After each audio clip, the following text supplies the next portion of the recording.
I haven't been this excited for a guest in a long time. Long time. It's going to be interesting. I've got a couple of questions I would like to ask him as well. Sure, you stick your head in there if you want. All right. Batter up, as they say. I am speaking of Jonathan Zimmerman, a professor at Penn State University, correct? Correct. School has never been touched by scandal. I mean, I almost feel like there should just be a special edition of the Kirk Show where we just talk about Jonathan Zimmerman and then speak to Mr. Zimmerman. We'll see how it goes, but we talked about Jeffrey Toobin 2 days ago. Yes. And I got to give people credit. Like, I know, look, obviously we know, and I'll say this to him, if it was Sean Hannity or Bill O'Reilly or whoever, Laura Ingraham, well, or whoever it was, like, it would be, no, but this would not be written. Well, I guess my question is too obvious then. Was that your question? It was going to be, would you have written this if it was Tucker Carlson? Of course not. Or would you have written this if it was a black man or a woman? Of course he would. If this was Candace Owens? Well, okay, but if it was a liberal person who's black, they would. I still think it would be a different reaction from him. Well, you're going to ask him that. Jeffrey Toobin and the M word. Let's be honest about what makes a scandal so scandalous. Jonathan Zimmerman. Let's go through it, and then we speak to Mr. Zimmerman at 10 o'clock or so? Yes. Or whatever, 20 minutes, whatever the hell we do this thing. Late start here. All right, so let's suppose Jeffrey Toobin had been caught on camera having sex with a partner instead of touching himself. Would he be the most mocked man in the United States right now? Of course, the answer to that is yes. I mean, Jeffrey Toobin, during a Zoom meeting at CNN, was caught fucking his girlfriend or something. No, nobody would be talking about that at all. I think Zimmerman thinks the issue is that he was masturbating, not the Zoom nature of it. Correct. Yes, which is amazing. But like if it was discovered that on Sunday he tugged one out in his apartment by himself, right, no one would care. No one would care. Not a single human being would be disgusted to think of him doing it. But nobody. But this is, and again, like they are, because he's a liberal, because he hates Trump, and Zimmerman I'm sure hates Trump. He's an academic. He's an academic. He must hate Trump. Of course not, Zimmerman writes. And putting aside Toobin's history of bad sexual judgment, that's what this pseudo-scandal is really about, our collective unease with masturbation. We Americans love to talk about sex. But there's one topic that remains taboo, and Toobin is paying the price for it. Okay. I don't know how old Jonathan Zimmerman is or what planet he's from or what he does or who he hangs out with. Like, people are uneasy to talk. I think people are equally uneasy, those people who don't like to talk about sex as they are to talk about masturbation. People like to talk about sex are happy to talk about masturbation. I tweeted this yesterday. I've been masturbating now since I was 11 years old. 10 or 11. I'm not quite sure where it was yet. Remember, I had my first wet dream. This is a true story. It was the first time I ejaculated, Steve. And it was, do you remember the first time you ejaculated? Yes. Okay. So I ejaculated in my bed. I had some wet dream, and I remember waking up and like humping the bed, and I didn't know what the fuck was going on. And I blew loads of my tighty whities. I had just my tighty whities on. Big, thick chunks the first time. Like looked like clam chowder almost. Like dick barf? Yeah. It almost looked like potatoes that go in. Like it was just, it was like chunky and weird. And I swear to God, I've told this story before. We had a long hallway down to my parents' room. I opened the door and walked down to my parents' room. I was about to knock and go in and be like, the old Andrew Dice Clay joke, it's true. I thought I broke my penis and something was like really wrong. I was really upset, but somewhere instinctively I knew that this wasn't the right thing to do. So I then turned around, but I also remember thinking that actually didn't feel so bad. Yeah. And then, soon go back to sleep, see if that happens again. Soon after I began thinking, wait a minute, if I manipulate myself, see, Steve, I know you're uncomfortable talking about this, but I'm trying to get rid of the taboo. I understand. And talk about masturbation because we need to do that. I then began to masturbate fairly frequently. I would just rub my underwear and just my poor mom just blew load after load in those tighty whities, just fucking load. I always see every couple weeks would be a nice fresh pack of tighty whities in my room, and so I just looked at them like a fucking lover, like, oh, you are in fucking trouble tonight, baby. It's nice when there's that unspoken understanding rather than your mom coming to you and being like, listen, hon, you need to stop doing this in your underwear. She just throws the fresh pack. Well, the way the Minahan world went back then, no talk was given to me. I learned on the hard streets of, and I had a gym teacher. In some ways, that's better. Right, I had a gym teacher. I don't remember her name, but she was semi-cute, and she's who I just spanked it to all the time in like 5th grade, 6th grade. Like, I would say... Was it because she was cute, or was there that power dynamic? Like you like the way she swung a field hockey stick. I didn't even really know what I was going to do with her, but I just knew she was like. I just pictured her. I always pictured her for some reason like in a bathing suit, but not in a bikini. but just in a bathing suit, like jumping around. Wait a minute. Oh, wow. Hello. It's been a while. But yeah, she was always jumping around in my fantasies. I don't know why. And I'd be sitting there just. So I mean, look, again, I think it's a taboo that we should break here at the Kirk Show, because I'm with Professor Zimmerman. Unless you live on another planet, you know the outline of this grim tale. On Mondays, Toobin. Grim tale. This is grim tale. By late Monday, Toobin was the second most searched subject on the internet in America. That was 4 times as many as searched Jeff Bridges or presidential debate. Insert joke here, he says. I don't know, okay? What's up with that? In a country that both worships and envies fame, we love nothing more than bringing celebrities down a peg or two. But why the resolute focus on celebrity? First of all, I mean, Jeffrey Toobin is barely a celebrity. Like, I would say Barstool Eddie is a bigger celebrity than Jeffrey Toobin. Oh, definitely. I mean, I don't think it's any question. I think Mike is a bigger celebrity than Jeffrey. By the way, they're learning masturbation today. Yeah. When you get that blind, jerking off, you can actually see better after that. The old tale is turned around. It's true. That's how blind Mike is. He jerks off to see better. To see better. Go ahead. Were you going to say something? I was just laughing. The answer has to do with this particular transgression, of course. Yet nobody is likely to forget that he had sex with himself, which has been a big no-no since the advent of the Enlightenment. So this is where I think he's like, we're gone here. Yeah, we're like, see you later. First of all, I'm all for op-eds. This is wild. This is in daily news. It's just nuts. It seems to me like he's got his specialty, the history of sex ed. He wrote a book about it. Mm-hmm. And so he's seeing the entire world through that lens. Do I think the masturbation is like, am I fucking yapping with Harry about it in the car? No. When the topic comes up, would I talk to him about it at a certain age? Yes. Is it less taboo than it was with my parents? Yes. Less than theirs? Yes. Less than theirs? Yes. That is happening, but it's not, I mean, the fucking people, everyone jerks off. We all know that. The people making fun of Toobin about this, though, are not thinking, this runs contrary to my Enlightenment values. No. It's also more, it's the idea that he's doing it in his office. There's a time and a place. That's what Zimmerman never addresses. Well, because there's a time and a place. The idea that there might be an inappropriate time for you to masturbate doesn't cross Zimmerman's mind in this op-ed, at least. That's when the West invented the autonomous individual, endowed with natural rights. But liberty was dangerous too. This is an act of intellectual masturbation. This is Zimmerman. Did you do this on Zoom? Yeah. Freed from constraints, the individual could easily descend into corruption and vice. Masturbation embodied all these fears. It was solitary, fueled by fantasies that each person invented. And when that started, there was no telling when it would stop.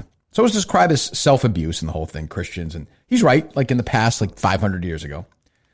Bill Clinton was forced to fire his Surgeon General. True. But, that's not the point. But that's okay. But this guy never, ever, according to a 2016 survey, 95% of men, 81% of women have masturbated. Yet in the same poll, over half the respondents said they felt uncomfortable talking about it. Okay, that seems reasonable to me. I mean, and by the way, there's no way that 5% of men have not masturbated, or 19%. Everyone has masturbated. Every adult has masturbated. Well, there's going to be some people who just can't. Well, I think those people will be exempt from that poll, wouldn't they? No. No? There's still men. So you think they can? If you've got like so you think they can ride that pole then? You've got like a micro penis. You think they can pull that pole? They can slide in that pole? They can spit in that pole? Over half the respondents. So we joke about it instead, which relieves our anxieties, but reinforces the taboo. Witness the outpouring of juvenile humor, Toobin his own horn, his sticky situation, and so on. Remember, literally nobody suggests that Toobin willfully exposed himself to others. You might say. We don't know that. Well, Steve, you might say he shouldn't have been pleasuring himself during a work call, but that's his business rather than yours. Okay. It is? It's not the business of the other women who were on the call with him? Can we get Louis C.K. on? I think somebody's been unfairly screwed over here. How about Halperin? Yeah, no shit. One of the big crimes he was accused of was jerking off while he was on the phone, not a video phone, with a female reporter. Newsflash, Toobin masturbates. I'm guessing you do the same, dear reader.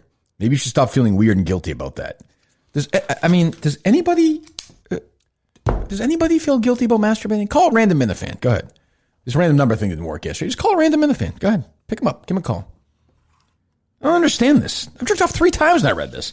Zimmerman teaches education and history at the University of Pennsylvania. Oh, I thought it was Penn State. I'm sorry. I don't know why I thought it was Penn State. No, he's the grad school. He's not teaching undergrads this stuff. But I thought it was Penn State. Yeah, right. Oh, okay. He's graduate at University of Pennsylvania. Ivy Leagues. That's where your money's going. If you spend 85 grand a year, 400 grand on your kid when you're done with everything.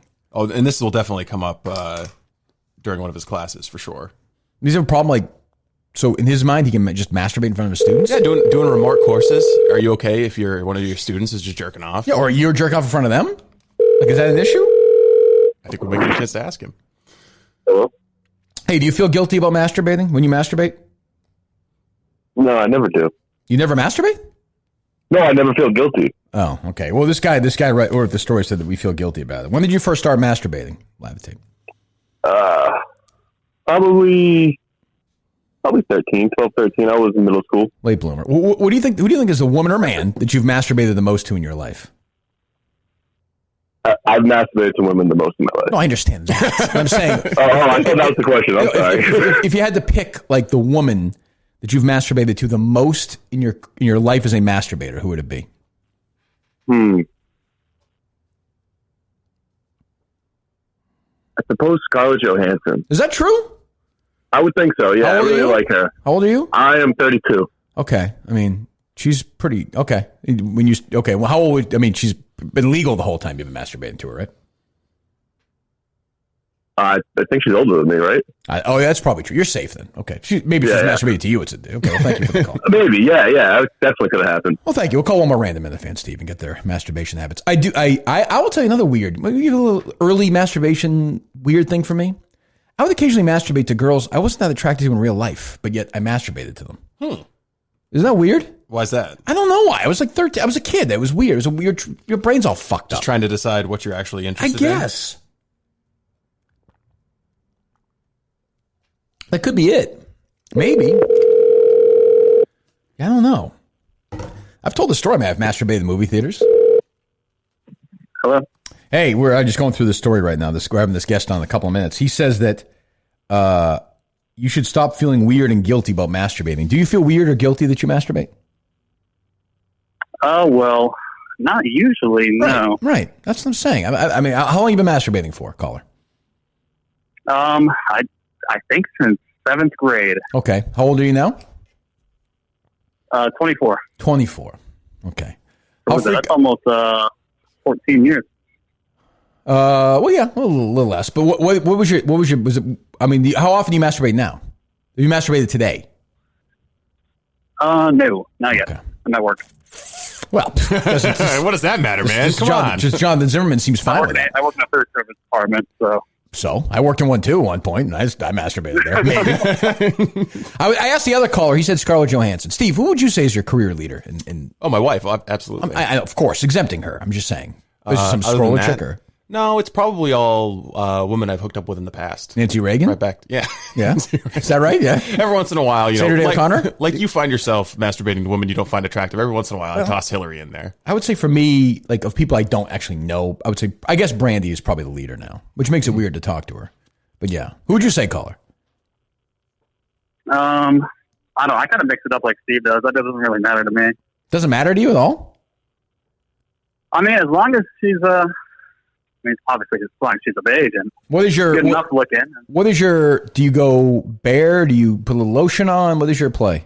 No, I go raw. You go totally raw. See, I still put like a shirt or something over my penis and rub it that way. Still to this day, I have never masturbated in my life with my hand on my penis. Ever, not once. I used to be a sock guy. Yeah. So I was a big sock guy. I have come in so many socks. It is you could friggin' put an entire arm worth of socks with it. Yeah. But I have never used my hand on my penis and ejaculated ever in my life. Ever. Steve, what do you think of that? That's weirder than what Toobin did. I don't know. Well, thanks, caller. Yeah. Do you think that's weird? Yeah.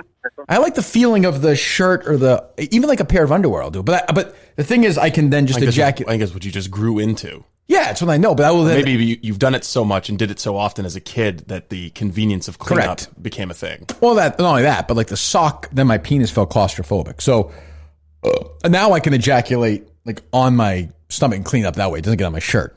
It's a whole process. It's a whole process. Yeah. I don't know. So there you go. There's the story. We're going to have him on in a few minutes. Yes. All right. Well, tell us about 3 Cheese, Steve, would you please? This might help you have a more relaxing masturbation experience. It may. I don't know. I guess the experience would vary from individual to individual. But 3-Chi is kind of like CBD, but it's also a THC analog. So regular marijuana has Delta 9, THC-9. This has THC-8. So it's kind of like a marijuana experience, except for without the paranoia, sometimes the sluggishness that you can get if you've ever smoked pot. Yeah, the anxiety. It's a more energetic, uplifting buzz, and it's perfectly federally legal. So you don't have to be in Massachusetts. The typical regulations don't apply. It's just as legal as CBD products are, and you can get it online. And 3Chi are really the pioneers in THC Delta 8. First federally legal THC product sold in the U.S. Since Prohibition 90 years ago. So like you said, federally legal version. They invented the industry. So you go to 3chi.com, number 3chi.com, number 3chi.com. You must be 21 to purchase, of course. Use my name, Kirk, K-I-R-K. You get 5% off your order. Again, have to be 21 years old to purchase. Go to 3chi.com. Do that today. And we'll talk to Professor Zimmerman in a minute. Yeah, I mean, this. Give me a vibe on this guy. Douche? No, just a total nerd. Oh, no, I think he's going to totally abstract and intellectualize the entire issue. He's going to make it like he's going to want to talk about the history of, stigmas around masturbation. I want to ask him about the class issues here, because he just brushes off the idea that Toobin's masturbating during a work call. But what about a blue collar worker? Yeah, doing this. Yeah, sure. What if a truck driver wants to masturbate while he's working? Yeah, well, that could be dangerous. Well, exactly. It turned out to be dangerous for Toobin. That's true. And I'd also say that if Toobin's laptop camera was hacked by some nefarious actor and then those images were published, there'd be a great deal of sympathy for him, and no one would be saying, he's a pervert, blah blah blah. They hacked him during work while he did it? No. If normally. Yeah. If this happened surreptitiously and it wasn't as a result of him directly trying to expose himself to the camera. I think this guy, I'm going to guess, is a little older. There's from the generation, my generation down, there's no shame in masturbation. There just isn't. It's part of, people do it. Yeah.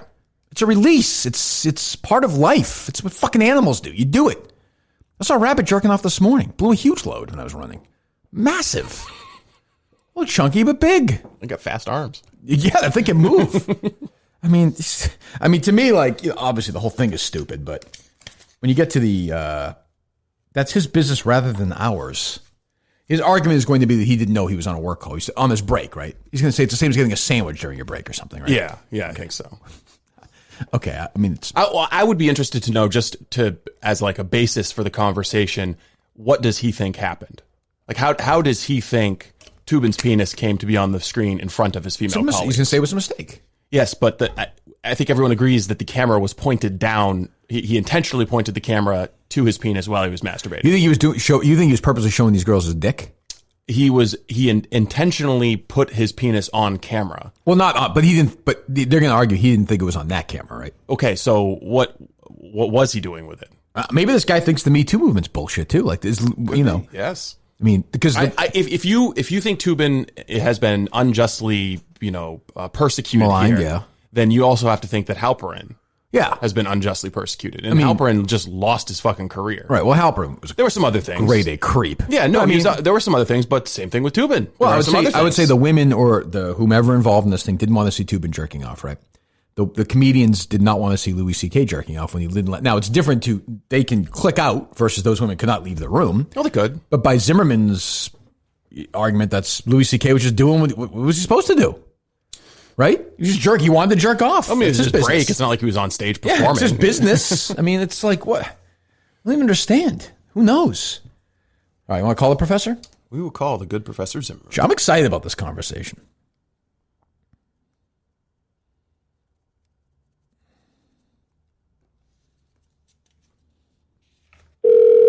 Should I get a masturbation sound effect ready? Well, it could be. Zimmerman. Hi, Professor Zimmerman. This is Steve Robinson with the Kirk Minahan Show. You're live to tape with Kirk. Thanks for calling.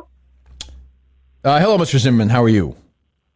I'm fine. How are you doing? Good, not too bad. So I read your story in the Daily News, the op-ed in the Daily News, and we just went over the whole thing here on the show before we brought you on. I guess before we get to the specific stuff in the story, are your political leanings more left or right? Well, I'm a liberal. I'm a small L liberal. Right. Okay. But I also believe in free speech, and unfortunately, at this time, those two things have often been put in. Well, if I guess my question is, if this was Tucker Carlson or Sean Hannity or Donald Trump Jr. on a Zoom call, would you be penning the same op-ed? 100%. You would. Okay. Well, I'll go along with that for argument's sake. So I guess. So how old are you? I'm almost 60. Okay, so I'm 45. I'll be 46 in a couple of weeks. So I'm, whatever, half a generation younger. I think, and I could be wrong, but I know with my show and my audience, I wonder if you think the taboo for masturbation might be more of your generation than mine is less, and then the next generation is less, like so much else. Because I don't get the sense that around people my age or younger that masturbation is this big taboo subject as it was, say, 50 years ago or 100 years ago, or when you write about it. Right. Certainly not. I think you're right about that. There's always change over time, but the change is never complete. There's continuity over time as well. And I'd ask you, Steve, why are there... I'm sorry. I think I... I'm Kirk. I'm Kirk. Steve Kirk, can answer as well, though. Steve's a prolific... Steve's a good solid masturbator himself. He can answer those questions. Definitely. Yeah. Well, to the point you just made, even though certainly there's been more change and perhaps more acceptance, why are there 1,000 different euphemisms for what we're talking about? Because it's funny. Because it's funny. Right, okay, so it's why? funny. Kirk, I know that you're supposed to be asking the questions, and I'm supposed to be answering them. Sure. But there is a question I would like to ask you. Sure, I think it's really important. You said they're funny. Mm-hmm. Why? It's why? I mean, why is a guy getting kicked in the balls funny? Some things in life, Jonathan, it's funny. Like little kids falling. You know what's funny about it, Jonathan? It's funny because, like, I still think of when I think of the jerking off or masturbating, whatever you want to call it. I still think of 12 or 13-year-old Kirk Minahan in his room, eyes closed, letting it rip, praying like hell that my mom and dad don't come home or come upstairs. Like I can't. It's like explaining why the Three Stooges are funny. It's just funny. Right. See, I'd like to say that it's more complicated than that. Yeah, well, it might be. I'd send you back to the Freud that hopefully you had to read in college at some point. Ugh, yeah. And Freud wrote at length about this, and he noted that in every culture there were euphemisms and jokes about this subject that far exceeded any other sexual subject. And I would argue that continues. If Jeffrey Toobin been caught having sex with a partner on Zoom, his camera, which he failed to turn off, it would still be a focus of jokes and controversy. It would be a huge story. It'd be a huge story. But not to the same degree. I don't think that's true. And there wouldn't be all the jokey asides about the subject we're talking about. Absolutely would. Totally would. But here's where I think where you lose me on this one. And, I do think that, I mean, there is something to the idea, like, I don't care if Jeffrey Toobin masturbates 67 times. I don't care if he masturbates 300 times a day. None of my business. But if he's doing it during work on a Zoom call in an era where, women have spoken up, and I completely respect that, that to me, I mean, I think you would agree, like, if you were on a Zoom call with your students today, my guess is you're not going to pull your penis out and start masturbating, correct? 100%. And the piece I wrote has been radically distorted. Well, I mean, you wrote, one second though, Jonathan. You wrote, you might say he shouldn't have been pleasuring himself during a work call, but that's his business rather than yours. I mean, wouldn't it also be the business of the people on that Zoom call? Absolutely, and the mistake he made was having his camera on. I would say so. Don't you think, Professor? Don't you think? Well, go ahead, Professor. Continue. I mean, he said that immediately, right? I mean, it's radically inappropriate what he did. I didn't write the piece to defend Jeffrey Toobin masturbating on Zoom. What I wrote was trying to ask ourselves why we're so deeply concerned, not just about the fact that it was on Zoom, but the fact that he was masturbating, period. Yeah, but I don't know what actually happened. But Professor, 1 second. Let's be honest. If Jeffrey Toobin was getting a blowjob on this friggin' Zoom video, it would be a huge story. I mean, I think you attach more to the taboo of masturbation than there is today. And look, you could be right, I could be wrong. But what I'm saying is, I think you're thinking, hey, if he was having sex with his girlfriend, or if he was, it wouldn't be that big of a deal. Right. It would be a massive it's a hypothetical. story. It's a hypothetical that we can't. It's a hypothetical we can't answer. Well, okay? he may prove us wrong right. eventually, but yeah. But right. But nevertheless, right, there's a longer tradition of joking about the masturbation subject. That is without a doubt. You say it's just because it's funny, but of course that re-asks the question about why across time and across cultures people have put a particular accent and a humorous accent on it. And Freud's answer was anxiety over the subject. The things that we laugh about, the things we like to poke fun at, we do so because, we're worried about them. We're anxious about them. Now, to go back to Toobin, look, all I know is what you know, what I've read in the paper, okay? I don't know him. I don't know anything more than you know. But the accounts that I've read suggest that he engaged in this behavior during, breaks in the, in this conference. Well, I guess, right, yeah. We've seen that. Right? Yeah. I've got to tell you, okay, what he did was massively inappropriate, right, to show this on a screen to people who, incidentally, have not consented to it, don't want to see it, right? That's a no-brainer, okay? But if he had turned off his camera, I don't have a problem with that. Well, no, of course. And no one would know. Nobody, exactly. Right, nobody would know. Well, That's precisely my point. But he didn't. So then Right. But I would say this. I mean, look, he can do what he wants, but if he's doing this thing he was doing it for what? The WNYC, right? So if he's doing this thing and they're saying take 5 minutes, look, he can do what you want. But my guess is, most people at that point aren't saying, hey, let's grab a quick one and then get back to Exactly. I think there's something going on in his brain, right. Maybe, but also I don't know. But that's my point. Thank you. That's precisely my point. Into the web I right? was. Go ahead. Right? What is going on in his brain? Ooh. All right, let's get into that. Sure. Right? Sure. Let's go to this very dark place that we think guy. Jeffrey Toobin went to. Yeah. Okay? Precisely because not dark, we know not we go dark, to dark not places dark. as well. Not dark. All right? And we're all so concerned and anxious about it. Look, I got to tell you, I'm not. I don't care what his fantasy life is. I do care that he showed that he showed himself. He exposed himself in a Zoom call. Well, right? So I don't think we really said that. Right. So actually, at our core, I don't even really think we disagree. So, for example, we talked about this before you came on. Louis C.K., of course, was basically finished because the stories were that he would lock a door with women in front of him and masturbate. Now, I'm going to speak to you for a moment, then you can. I'm guessing, although you are trying to release the shame of masturbation, you have a major problem with Louis C.K. doing that, correct? Of course not, because that's the issue there isn't about masturbation, right? It's about consent and harassment. Right. Well, the women, right? the WNYC women, I'm sure, and men who were involved in the Zoom call probably weren't on board with Jeffrey Toobin pulling his penis out and absolutely. Masturbating. That's why it was wrong for him to do it with a Zoom camera. But you wrote it was his business rather than yours.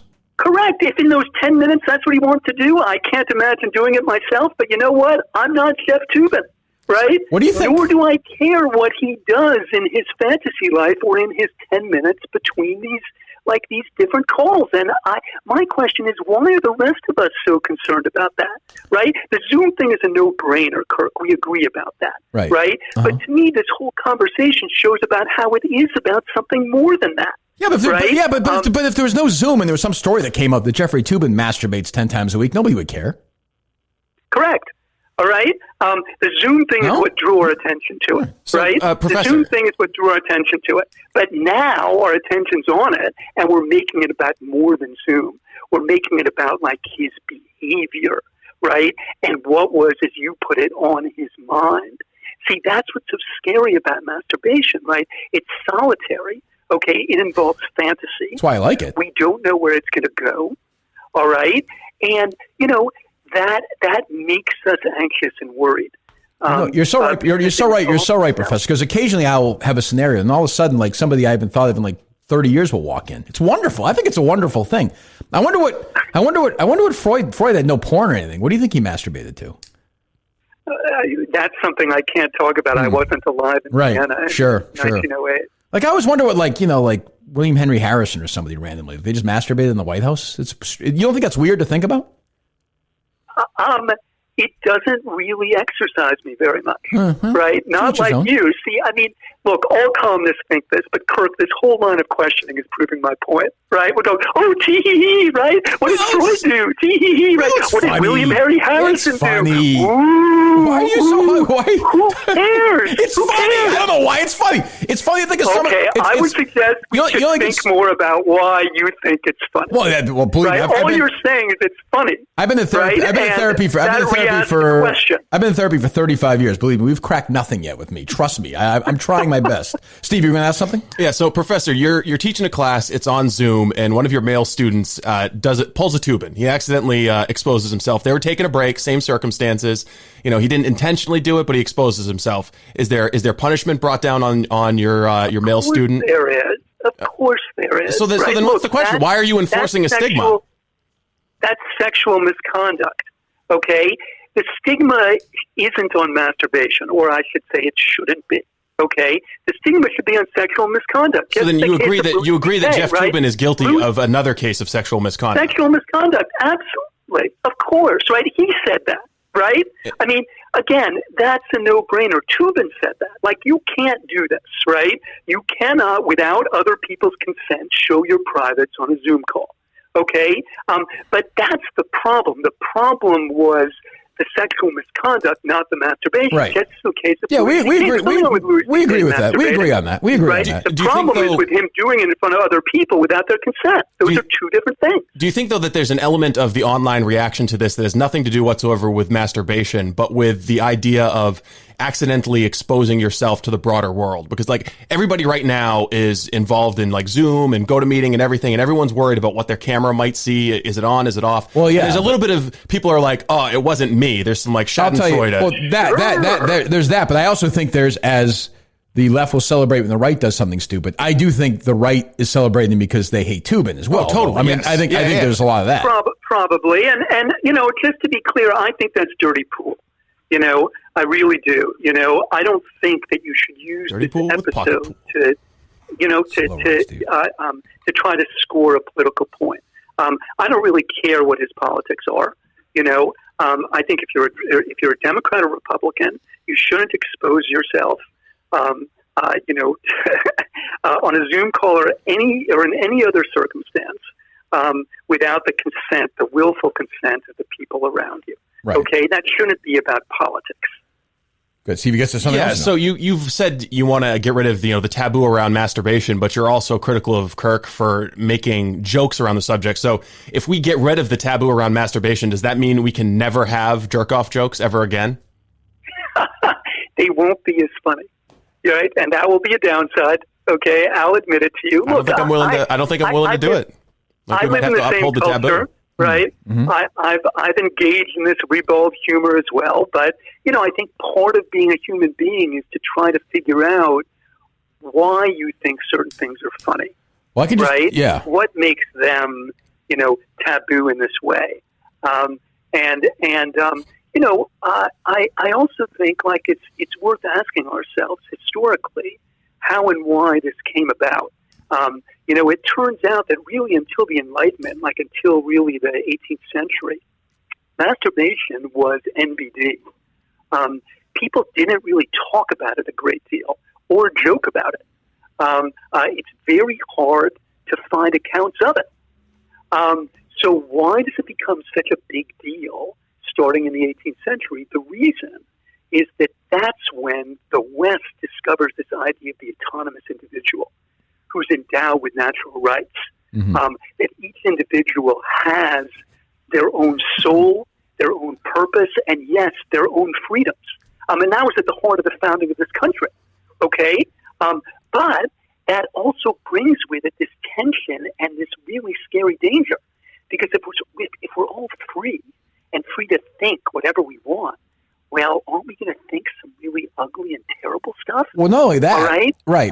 And where does that end? Well, not only that, it's from fathers and, passing down sort of shame for gender. I remember my dad said to me, for example, one time, he said, son, if you keep masturbating, you're going to go blind. And I said, Dad, what are you looking at? I'm over here.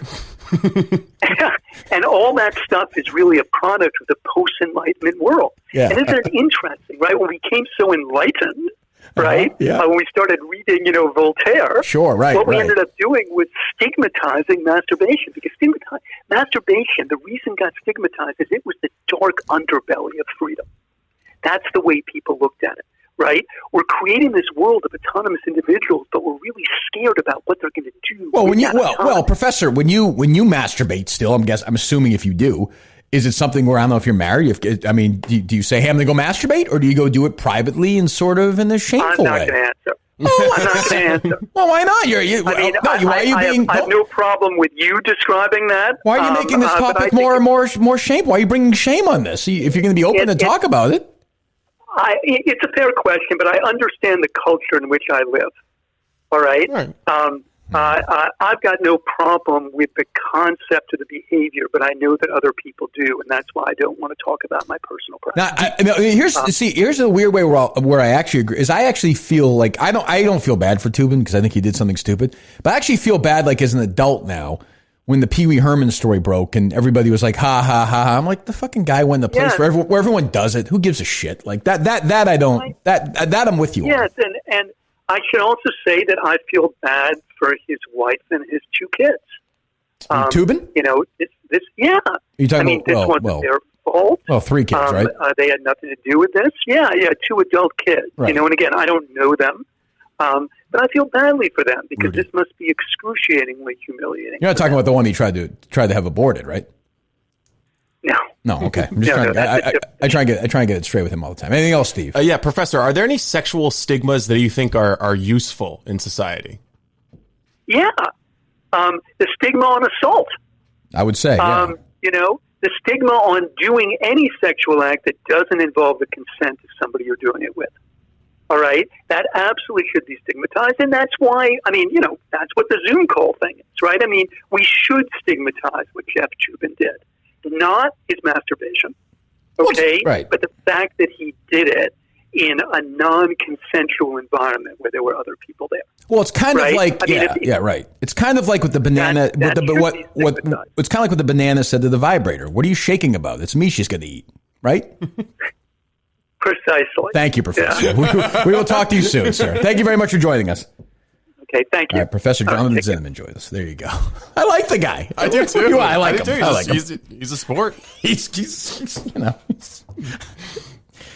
not afraid to jump in there and spank a topic around with you. I was kind of a reach, Steve, but all right. I had a good time though.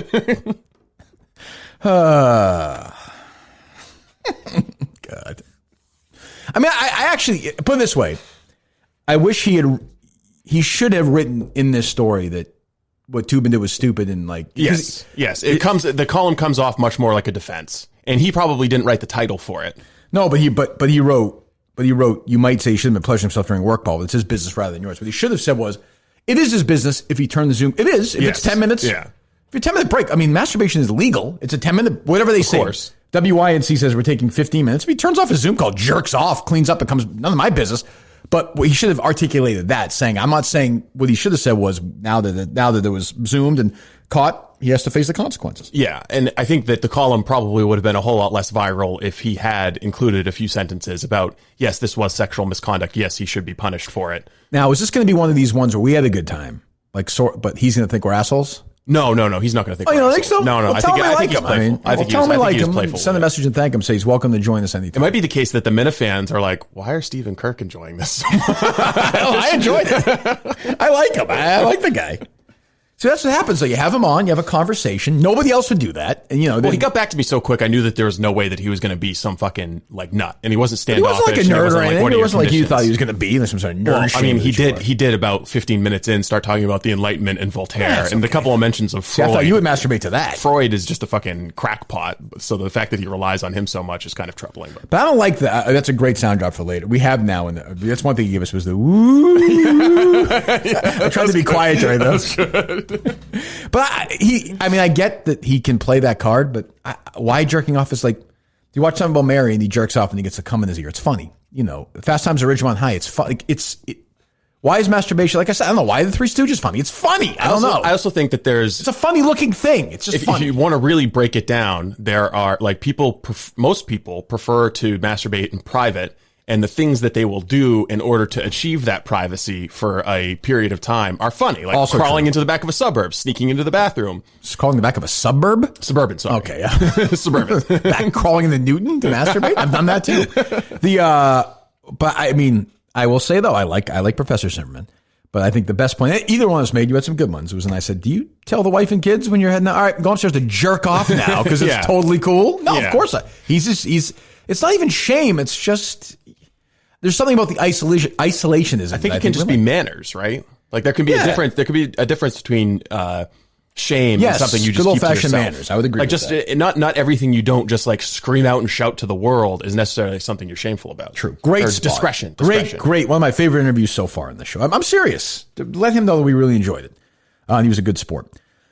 I don't know if Bespoke Post ties into this at all. Maybe they do send some of these items. Who knows? All I know is it's great. Boxofawesome.com. Boxofawesome.com. You take a quiz there, okay? And then you find out what you, a guy, this is for guys out there, men, what they want, whether it's craft beer stuff. I got my great bag, whether you use it for your writing, something, a knife. I got a nice knife. Some cooking tools, outdoor stuff. Box of Awesome has collections for every part of your life. Go to boxofawesome.com. Listen, you want to help support this show? The first 45 minutes of this show, you'll hear nothing like this anywhere in the world. So you want to help us out? Go to boxofawesome.com and help yourself out.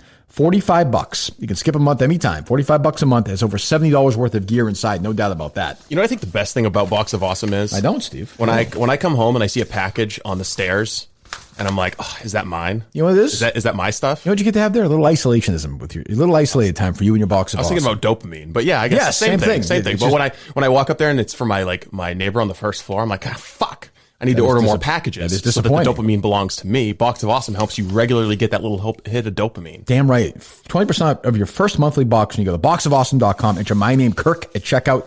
Boxofawesome.com. Enter my name, Kirk, at checkout. Boxofawesome.com. Code Kirk for 20% off your first box. I'm going to tweet out that was a great guest. I did earlier from the show account. Oh, you already did? I did, yes. How long ago? Must have been minutes ago, no? 18 minutes ago. You tweeted out he's a great guest? I said wild interview right now. You think it was wild? I think there's something wild about having an intellectual discussion about Toobin. Why? Why do you feel that way with masturbation, Steve? It is a good question. I don't know if it's worth however many hundreds of thousands of dollars of government grants he's gotten to study it, but okay. Let me see here. I'm going to say I got off two great jokes in that interview. One he didn't even listen to, and the second one too. And got off. Get it? Yep. Those are, so now 3. Thank you. I love the guy. Maybe my favorite guest ever. All right.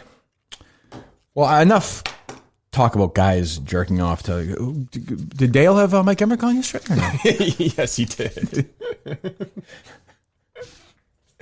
So, I mean, how did I nail it or no? Yes. How bad was it? Your predictions were accurate. Well, what you couldn't have counted on was that Fitzy was also going to be a part of this. What? What? He's on that show? I think he's the journeyman now. He's The jack of all trades. Yeah. He's so talented. He can do it all. Jesus. So he's on that show with him. Yeah. Wow. Yeah. So they have him on. Is Dale's intro about what I thought it would be or no? There are obviously local radio and TV voices for every National Hockey League team, but the national voice for the NHL for a long years, time announced yes. his retirement earlier this week. He is Doc Emmerich, who joins us on the Harbor One hotline. Hello, Doc. How are you? I'm good, Dale. Gee, I'm glad you reminded me of what that Bruin fan said, because that's one of my favorites. There was another one at Fenway Park. The day of the Winter Classic. This is going to go on for a minute. How does this go? This goes on for a minute. His Okay. first answer. All right. So then Dale asks him what? Dale, you've seen that meme many times of Randy Marsh. He has to come all over him, and that's when was that? What was that from? That's when the internet goes down. Yeah, That's right. And he sneaks into the tent for a little hand action Brazilian fart porn. Why is that funny?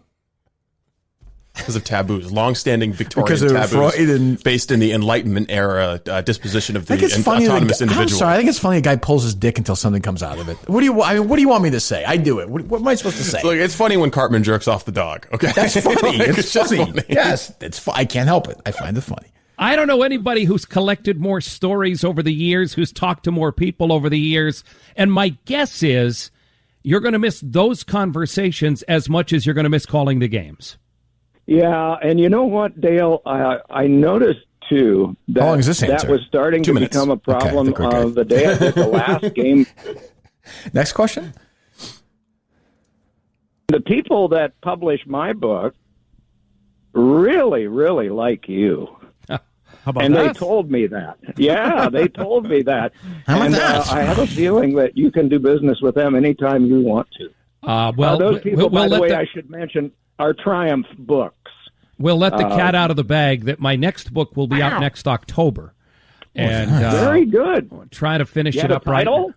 right. It is an autobiography that I'm helping a former Bruin put together. God. And let's just say okay. Bruins fans will like it a lot. Not because I'm helping write it, because of the subject of the whole thing.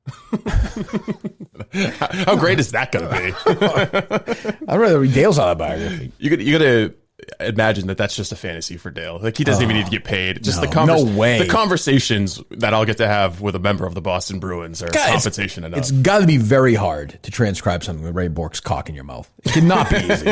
I have to think that would be a lot of work. Well, and one hand on your own. That's true. That's a good point. I thought it was a romantic vampire book. You told It me, might Dale. be. Oh, I'm Rich. working on it. Okay, that's ridiculous. Doc, You I'm ain't. Dale Arnold is the Anne Rice of hockey. Yeah. I'm curious. Hold Hold on. A couple of things. Calling hold on. Number one, Rich Keefe is not curious about anything. And secondly, he's definitely not curious about whatever he's going to ask. This is the old, I've done this. You are the co-host on the show with the guy who wants to have a guy on. So you feel like you have to ask some stupid, obvious fucking Johnny Radio question just because to justify your existence and paycheck. You also just read the Wikipedia page, and you found one little bit there that hooked That's in. always and a you were good like, moment. You know what? I think I can remember ask Mutt about and this. There's a couple of those. I remember filling in for Lou Merlone on the Mutt and Merlone show, Jared Krabus' favorite show ever. And we had Franco Harris on for some reason. And I was like, what the fuck am I going to ask this guy? You know what that is or no? No idea. He's an old Steeler football player. Why we had him on, I have no idea. And I went through his Wikipedia, and that's exactly what happened. I saw something. I was like, oh, thank God. All right, maybe I'll just ask him this. But go ahead. Was there a player or maybe a couple of players that you looked forward to calling their games the most over your career? Hold on. No, not at all. No, not the great player. No, not really. No. Who cares? You would think that would be a short answer, but How long? 5.5 minutes. Did he interrupt at all? I don't think so. There might have been a 5.5 minutes? You'll just play it all and go to the bathroom. Hold on. Well, famously, I don't know if you know this story, Steve, or not. Do you or no? Yes, you've been able to leave and run around the building. Peter King challenge. Yes. When Dale had him on, he didn't answer. I ran out of the building, across the building, into the gym. Is Angel Fitness open? Maybe I can't do that right That'd be now. too quick. True. What can I do for 5.5 minutes? Well, in keeping with the theme of the show, I might have to do that. I might have to do that. You could crawl into the room. I might have to go in the car and do that. Run out in your car. What can I periscope myself doing for 5.5 minutes during the Doc Emmerich challenge? 5.5 minutes. That's fucking eternity. You could run to Dunkin' Donuts and get yourself a coffee and come back. I already have that. That's not that super creative. I'm trying to think what I could do in 5.5 minutes. 5.5 minutes? You could cross the street, go to the funeral home, and see what they've got lined up for the It rest looks of the pretty week. quiet today, unfortunately. Yeah. Oh, that sucks. 5.5 minutes. Go into the baseball park across the street, see if you can catch a Canada goose. That's true. What could you do for 5.5 minutes? Who knows? I mean, what could the answer is 5.5 minutes? Yeah. How long do you think they didn't interrupt him ever? So, like, how long would he have talked before they interrupted him, do you think? I think he comes to a conclusion naturally. So if he just kept talking, he'd still be on now. Possibly. Yeah. Like, what is Fitzy doing during this? I believe he has the next question, and I would think that he's probably looking at a Wikipedia page. 5.5 minutes. Let me think. Hold on. 5.5 minutes. What can I do in 5.5 minutes? There have been huge, like, NFL football games, completely, like, huge comebacks in 5.5 minutes. Well, sure, lots happened in 5.5 minutes. Could I run? Could I? Well, it's too bad. It's too bad. Yeah, But your hip's bugging you. that's the other thing. 5.5 minutes. Huh. Maybe we'll take some reader submissions for some Twitter submissions for tomorrow for a Doc Emmerich challenge. I will leave it up to our listeners who have been kind of sitting on their ass lately. So you don't want to hear this answer? I definitely don't want to hear the answer. Well, so he was asked, I don't know if you heard, he was asked if he likes to watch other players play more than other players. He said no, right? And that was it? Did he say yes? And I don't want to hear the answer. We'll do it tomorrow. I am leaving it up to the to the listeners of the Kirk Minahan Show, Steve. We'll tweet it out as well. The Doc Emmerich Challenge. All right, here's what can I do during 5.5 minutes tomorrow? What challenge will I accept? Go ahead. Here's this is Fitzy's question. A Wikipedia question. Fitzy's question, I believe. Well, hold on. Well, I believe Fitzy's question is: aren't you glad there aren't a lot of Asian players in the NHL? Correct or no? We'll ask that later. Okay, go ahead. But he had not forgotten, as I saw that night in Springfield. Oh, that's unbelievable. We're speaking to the living legend himself, Doc Emmerich, here on Dale and Keith. Hold on. 2017. Kids, when you're somebody like Fitzy and you're just happy to have a paycheck, when the program director tells you things, you actually listen to that idiot. Reset. So he tells you should reset things. Because that really matters. If you're in the car, if you've listened.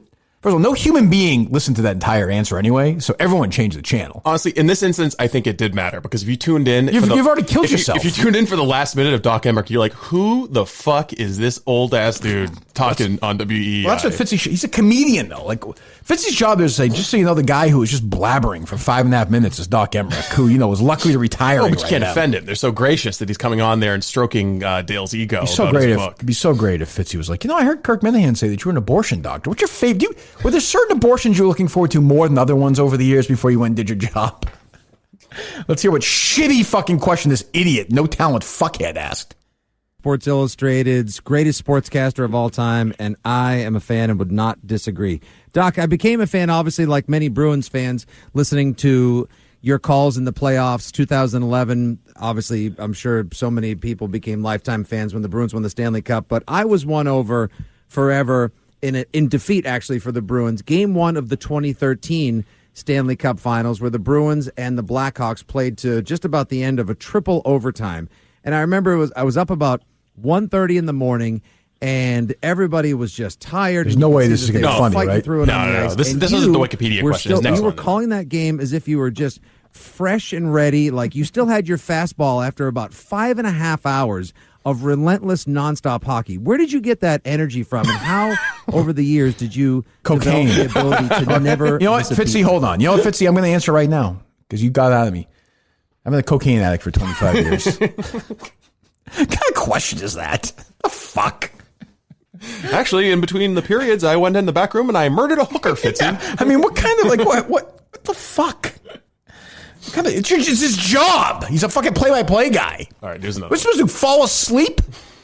How about the players playing? That's a little more impressive. Right. Jesus. Go ahead. So, Doc, I wanted to know, I in looking over your career, I saw that you actually called Wikipedia. A couple of football games for CBS in 1992 and 1993. It's just sort of a fun game to play now that we've got all this perspective on this is a fun game. Illustrious career calling hockey. If you didn't call hockey, is there another sport that you like or loved enough that you would have loved to have called? Or what would the alternate universe Doc Emmerich be a play-by-play voice of? Well, I guess baseball. That was the other No, I would have retired. I would have done nothing else. I would have. Literally, no one knew or cared that in 1992 he did the play-by-play for two football. Oh, that Fitzy's premise is if there was no hockey, like the thing that you do, you talk about guys playing a sport. Could you even possibly envision yourself doing it in another sport?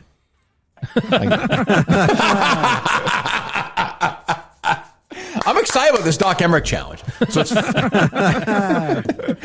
Dale, relax. Doc, final question for me. Do you think, and I mean, I don't know about your habits, but do you think that because of Freud that we've been shamed into masturbating? Okay. So how close was I to calling the Dale goodbye to Doc? I will miss the visits we would have when you would come to town, but I've got your number, and I hope you don't mind if I reach out from time to time just to say hi and really see how do, you do. Dale. I really do. Dale, I got to say, my nephew is a graduate of Bowdoin. It's shameful what you're doing to these grads. You're trying to shame them and get them removed from yearbooks. Why are you doing that, Dale? Ed Anderson called me right after I graduated from Bowdoin. And he said, Dale, we got a guy doing our games who's way too good to be here very long. He said, I want you to come down here, work with him, learn from him, do whatever he does, do whatever he says, and then you'll follow Mike Emmerich as the voice of the Maine Mariners. Oh, damn it. I thought he was going to say, and that man's name was Jeffrey Epstein. Unbelievable. Oh, well, I'm excited about this challenge tomorrow, Steve. We're going to end the week. I'll do whatever these people want me to do. I'm here for them. If somebody comes up with something creative, we'll do it. What was I going to say?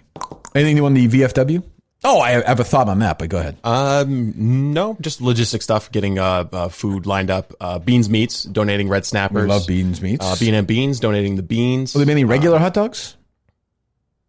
For people who don't like red snappers? Like me? I'll bring one. Okay, thank you. I might have two if I'm feeling good that night. All right, I will bring 2 flesh-colored hot dogs for you. Thank you very much. I appreciate that. Justin's going to be there tonight, is my understanding? Yes, okay. I think so. He hasn't been fired yet? No.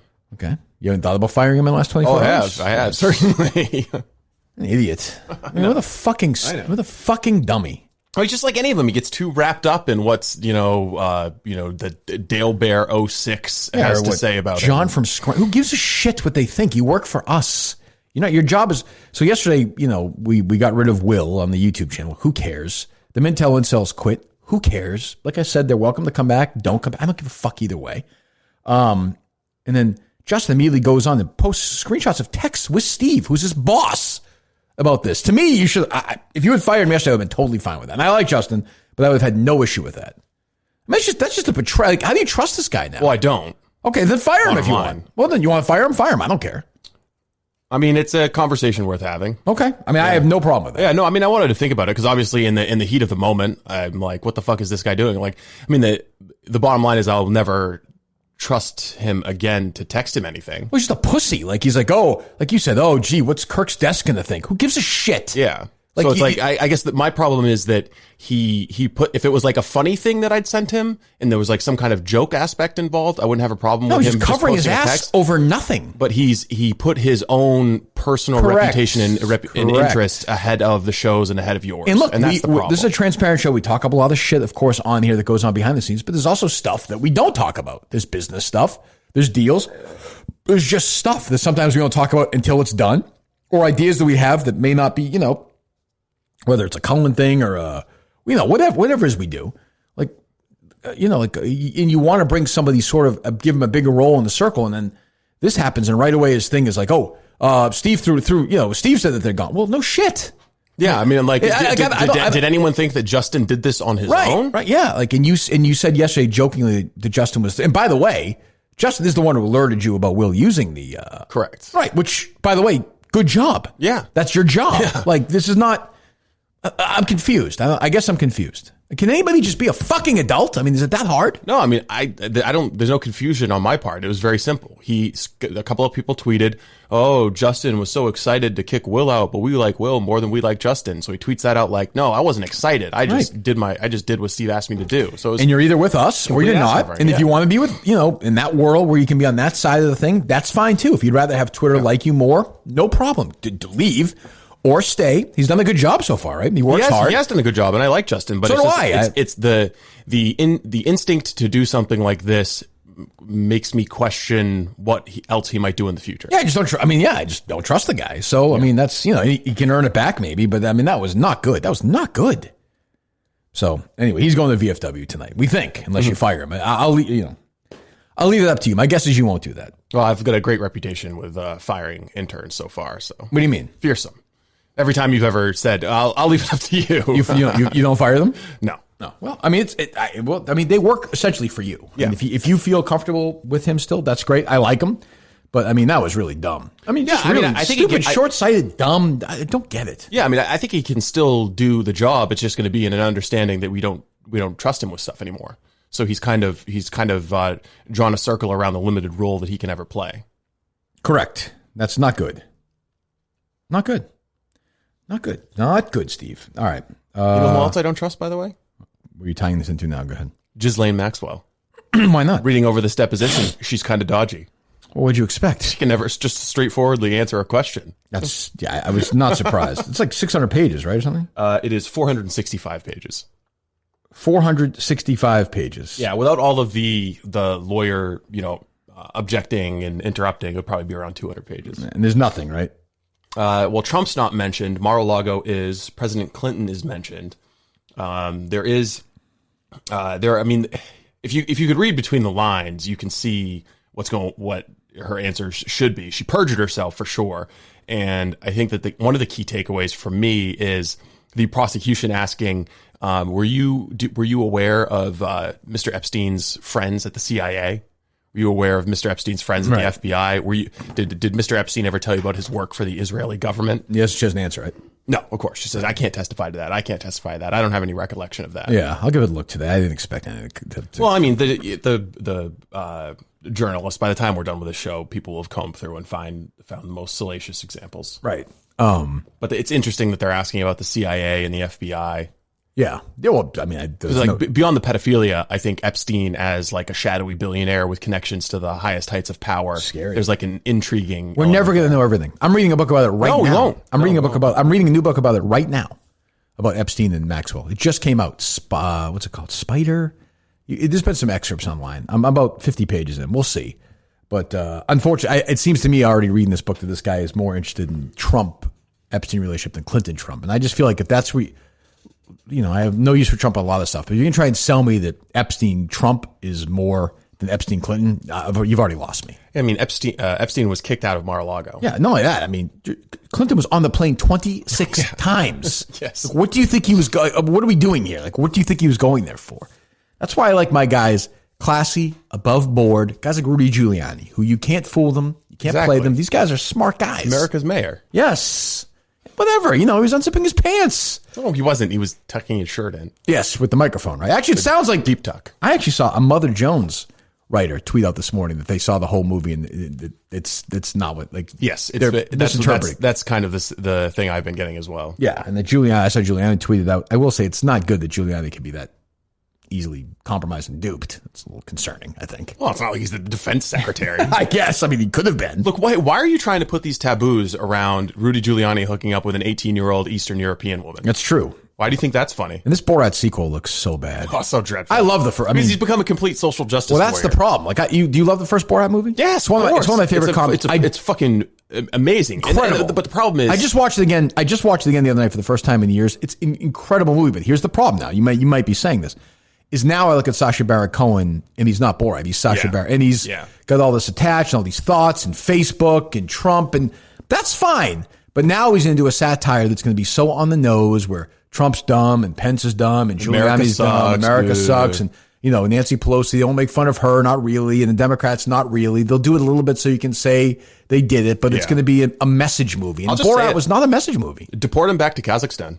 You think so? That's what I'm saying, yeah. Sacha Baron Cohen. See you later, bud. Kazakhstan is the greatest country, whatever the national anthem was for that. I mean, there's scenes in that movie where it's fucking unbelievable. It is. But now Borat is so famous, you're not believing he's That's going what I was going to say. Is it like, who at this point is going to be taken in by Borat? Nobody. Like remember he goes to the first movie, he goes to that dinner and he goes to the bathroom upstairs and brings the shit down in the bag. He would never be in that situation now. Like he's so famous that it doesn't work. Oh, there's so many funny moments in that movie. So good. It's a fucking great movie. I mean, he's a funny guy. I just hate to see.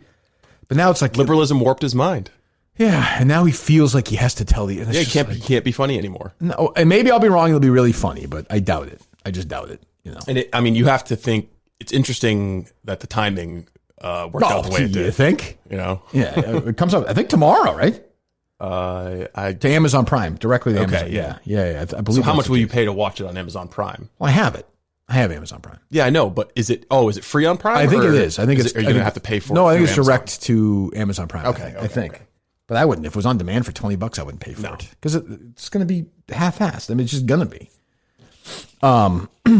What else? Well, I mean, the Rudy thing. On the Rudy thing. Yeah, well, let me do Paying Your Life first, and we'll do the second one because you were fired up about this one yesterday. I was, yeah. Would you be willing to do a Paying Your Life photograph since it's no longer a stigma of you just masturbating? Because who cares? Would Zimmerman do that and send it to his friends? I think it would have to be very artistic. No, that's what I'm saying. Well, like very classy. Well, top shelf artists here, Steve. I mean, we're not talking about some random thing. No, but I'm talking World like class, I'm talking like in my pose. Right. It would have to be like the statue of a Greek god kind of. Statue masturbating?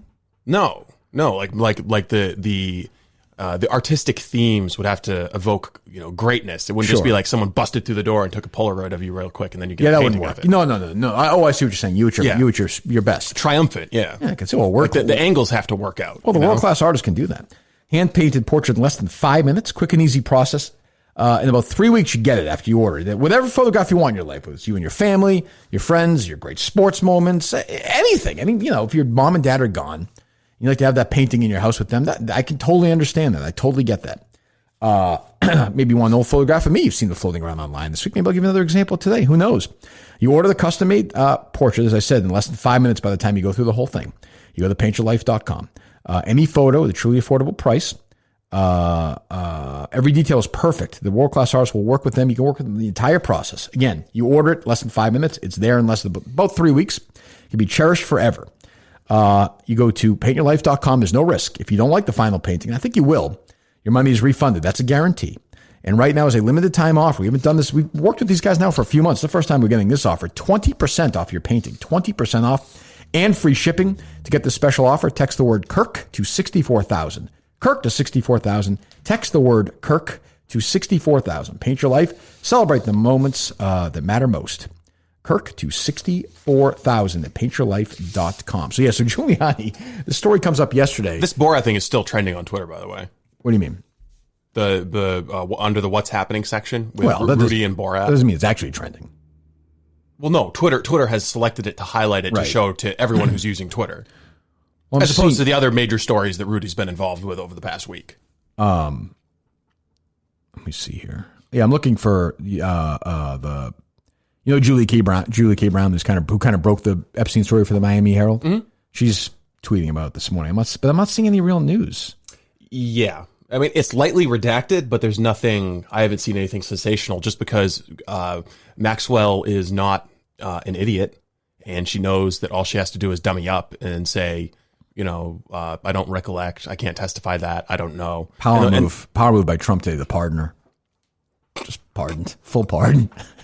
And I don't think that would go over well. It's unbelievable though. But I will say that shot hasn't he floated that though? I don't know. Has he?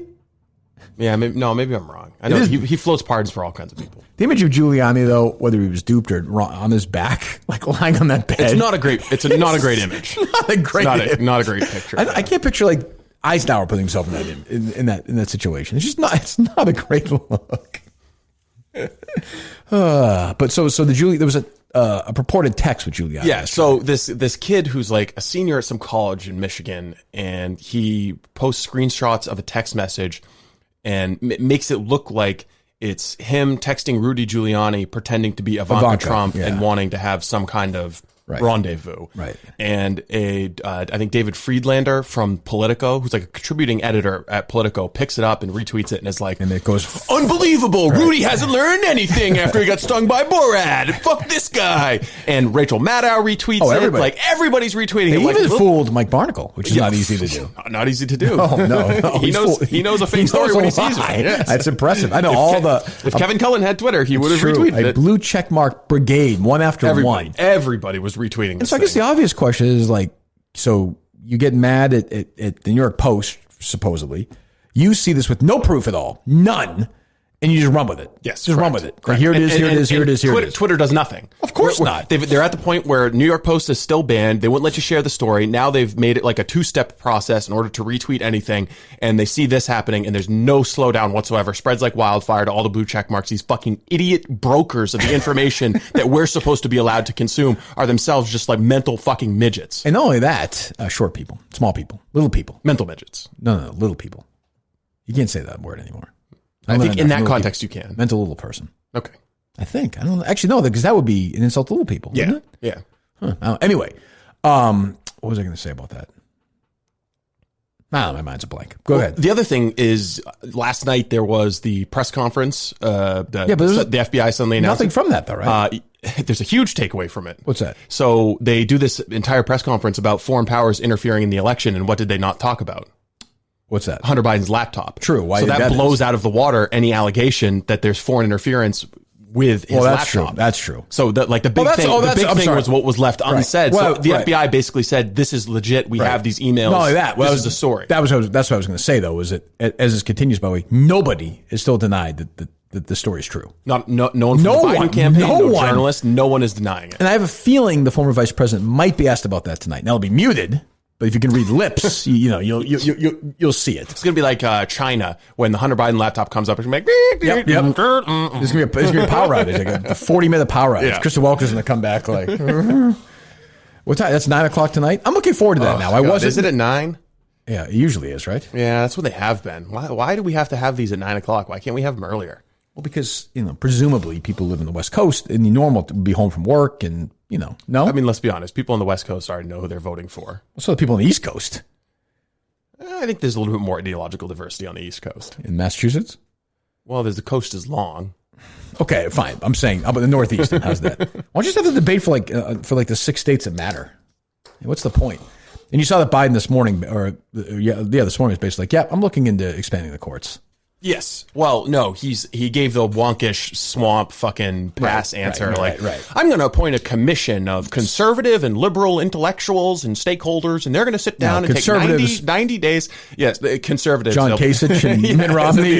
John Kasich. It'll be, who's that fucking nut for the Washington Post? Jennifer Rubin. Oh, true. She'll be on there. Right, yeah. Everyone involved in the Lincoln Project. Who's the guy? Who's the guy from the Globe? Scott Lehigh. He's their conservative. Those guys, thoughtful conservatives. And another example of that, did you see John Featherston retweeted a video summit that the Boston Globe was having about the future of the Republican Party? Some real right-wing thinkers on that. Some real Republican luminaries. Like, I get that Massachusetts is a blue state, but if you looked a little hard, you might be able to find some conservatives who actually could speak to the future of the Republican Party. I absolutely could. Well, not that you're Republican, but I know what you're saying. I could speak to the future of the Republican Party. As somebody who left of the party and gone to the left, yeah. Oh, well, you saw that. I might actually be eligible then. You saw that the guy, what's his name? We ran against him.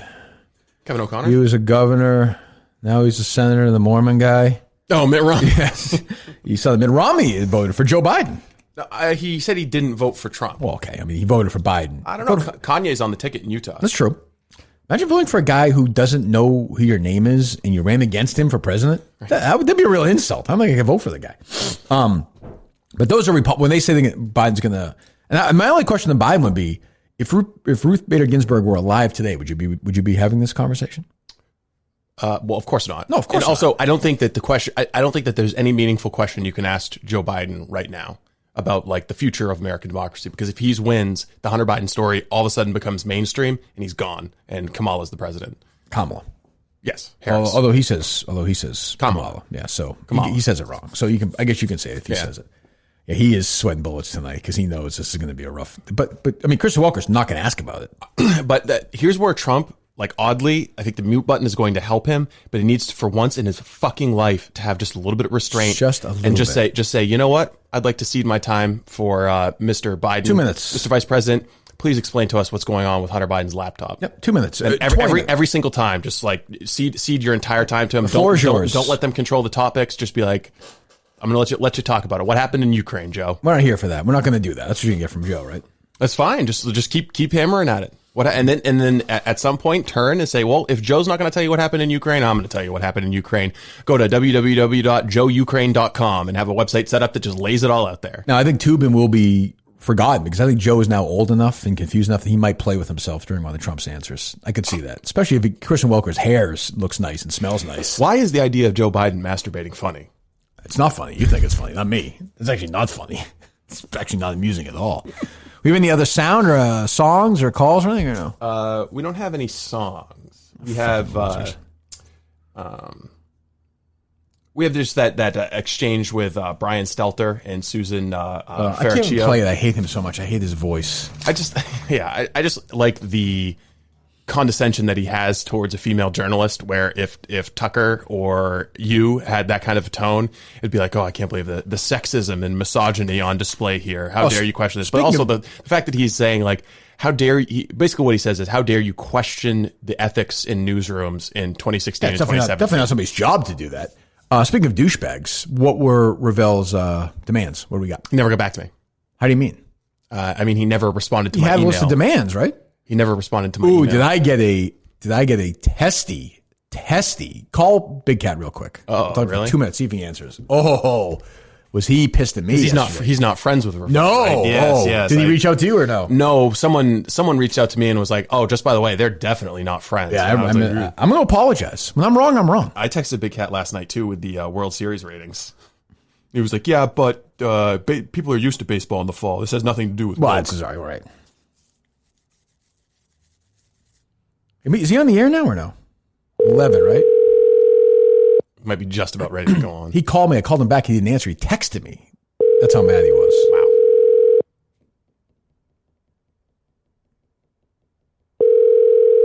Look at this. He's not happy with us, Steve. I'm sorry. You know what he's doing right now, probably? Hanging out with Ravel. Probably. That'd be my guess.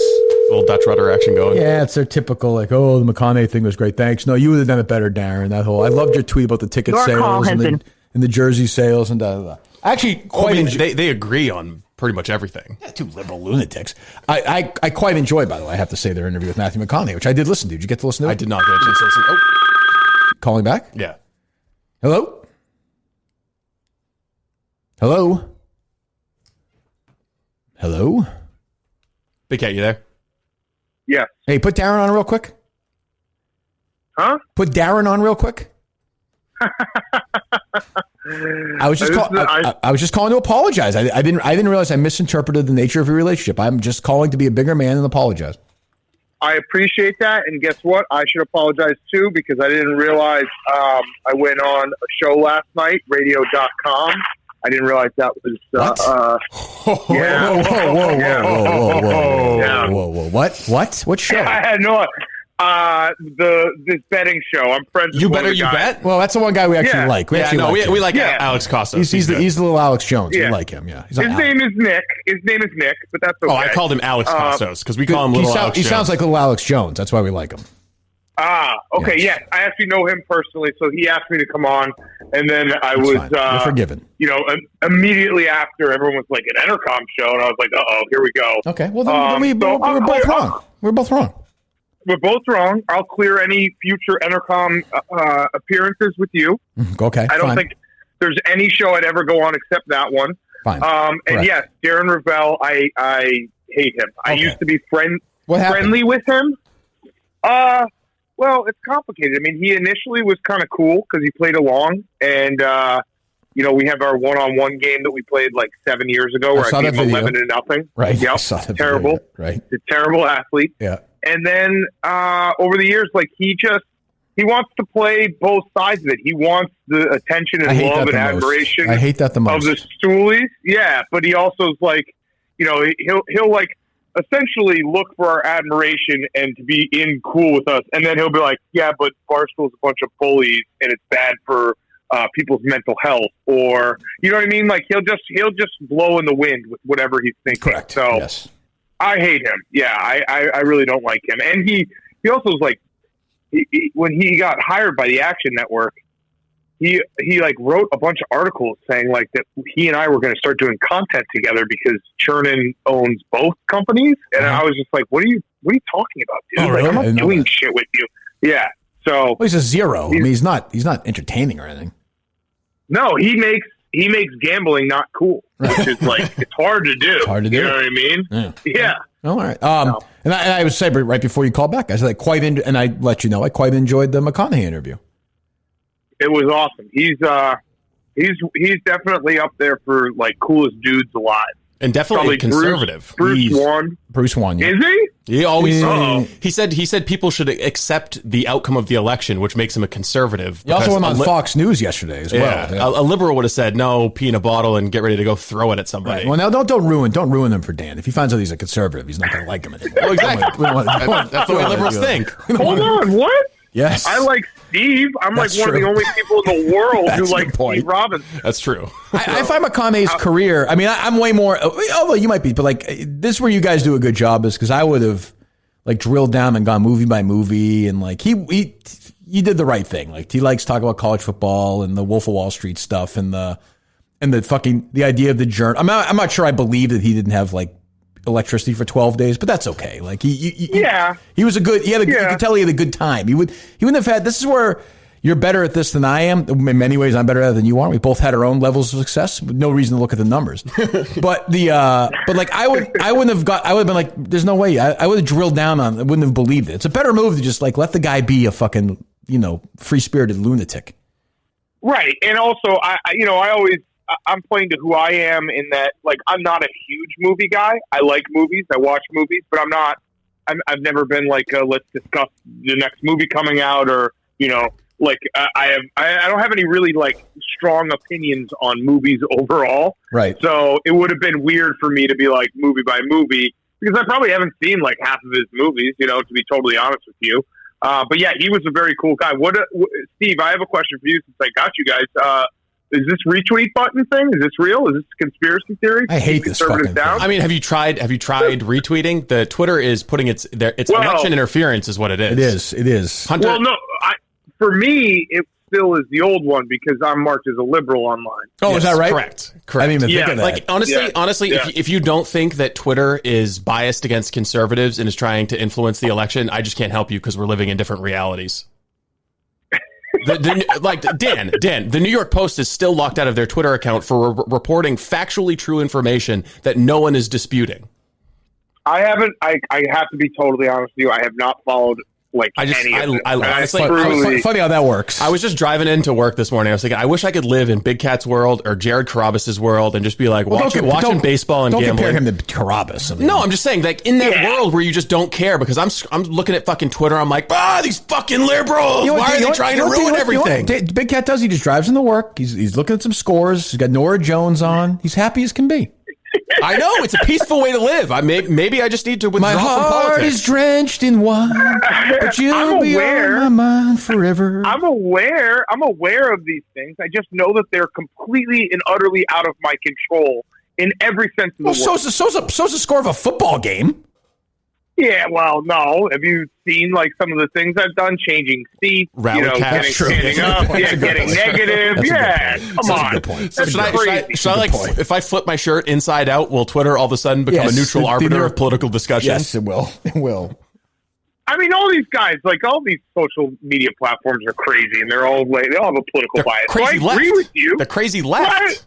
Okay, but except Parler. I mean, that shit's popping right now. Yeah, and there's like 12 people. Email every day. There's like 12 people on Parler. You know what? Honestly, I think Dan's part of it. I think all Parler is like fucking like Lindsey Graham by himself, just tweeting to the world. Like what is Parler? I know what it is. Lindsey Graham, Hugh Hewitt. Yeah, that's what I mean. It's just Dan Bongino. Well, if Trump quit Twitter today and went to Parler would take off.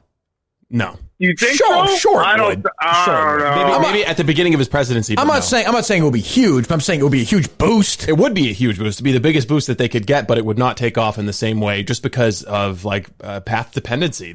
Twitter has such a huge advantage in terms of building up like the infrastructure of media on Twitter. People rely on Twitter for reporting, for getting information, all that kind of stuff. See, I disagree. I think the reason why it wouldn't take off is that ultimately why I am so disinterested in politics. Well, there's two things. One is I think the whole game is rigged. No, it's hard, but the whole game is rigged. Says the guy doing the rigging. True. Whoever. Oh, I do the rigging. I have nothing to do with the rigging. You did your best to silence a conversation with the president within your own company. That's true. Yes, that's true. Threatening to quit. That's true. So the whole game is rigged. I hate politicians pretty much no matter what side they come from. And two, people who are super into politics, and Steve, I do like you, are humorless to the core. True. Like they have no sense of humor whatsoever. What about Tucker Carlson? Do you think Tucker Carlson? So now you're going to tell me that Sean Hannity's not hilarious? What are you, out of your fucking mind? No, well, I agree. I agree that there are some people who can become so political that they don't have a sense of humor. Sometimes at night I'll just put on my favorite Rachel Maddow comedy album and I'll just listen to it before I go to bed. It's hilarious. It's great. Right. They think they're funny. Like Keith Olbermann thinks he's funny, but he's absolutely not. He is such a douche. He's such a douche. And so I think that if you made it basically a political social media app, people would be so burnt out by it because I see it. And again, this is both sides. This is far left, far right. Well, like, they're all you can admit fucking but losers. One second. Like, is Clay Travis doing well with that thing? Like, I have no idea. I saw Whitlock interviewed Trump yesterday. Like, is that doing well? I have no idea, but I know that he is a perfect example of someone who is not funny. Like, straight up just not a funny person. You know what he is? He's a radio Johnny who stumbled onto an idea and has run with it. To his credit, I mean, it's an act, but he's run with it. Yeah, and to answer your question, Steve, yes, Trump has a sense of humor. Yeah, funniest president, funnier than Reagan. You think, Steve? Oh yeah. What about what's his name? What was it Gerald Ford who got stuck in the bathtub? Who was that? No, that was Taft. That was William Howard Taft. Yeah. Gerald Ford. That's more physical humor. Taft, I don't think got stuck in the bathtub on purpose. But the idea of Trump is like, even when Trump's not funny, the idea of Trump, I know it drives people crazy, is funny. Like him dancing at those rallies. Right. Funny. It's just funny. Like, right. Well, how about this? Before I let you go, I'm sure you got to go to your show, right? Yeah, I got I got a bunch of shows. We had I'm sorry, I mean to get in your way. I know you got a radio.com. Well, Prime's coming. No, Prime's coming today. Prime's coming. Fine. Well, we send our best to Prime. We had a guest on. I will. You think Prime will come on with us or no? Yeah. Oh, we should have him on, Steve. No, we should. I think it would be he'd be confused, but yes. Why? Absolutely. I could have a good conversation. We had this guy, Jonathan Zimmerman, on today who was defending Jeffrey Toobin. And by the way, I said on the show yesterday that I think you are underselling us. I think you have because you're a decent-sized guy. I think you have a decent-sized penis. I really do. No. 7 inches, I said. Why would I lie? Well, because I think that's a good move. I think it's sort of like a big cat, like nice guy. Underplaying it. Like, oh my God, when somebody sees it, wow, that's bigger than I thought. You don't want to intimidate the other guys in the office. Yeah, but anyway, I have. If you look at like my 23andMe, I think I'm like maybe a quarter Russian, and it shows when I'm naked, it's a small penis and a big belly. Do Russians have famously small penises? I think so. Oh, is that right? Pretty sure. It's an oddly racist thing for big guys. The fatter one, the fatter ones, maybe. Oh, the fatter one? Oh, maybe. Could be. So we had this guy out today who wrote an op-ed in the New York Daily News saying that the reason that people are harping on this Toobin story is because masturbation is taboo, which I think is ridiculous. I mean, we went back and forth with the guy. He was all right, but I mean, you're even younger than me. I don't think anybody thinks masturbation is taboo anymore. No, not at all. It's actually probably, like, if we want to go the Steve Robinson route, like, it's probably too normalized in our society. It's the corruption of, like, American civilization is that we're all walking around jerking off all the time. Well, I mean, I think that's... are you old enough that you started masturbating before the internet? Yeah, of course. Okay, so but I also remember the evolution of the internet where it's like, I think it was freeones.com was the old one, which was basically just pictures. Right.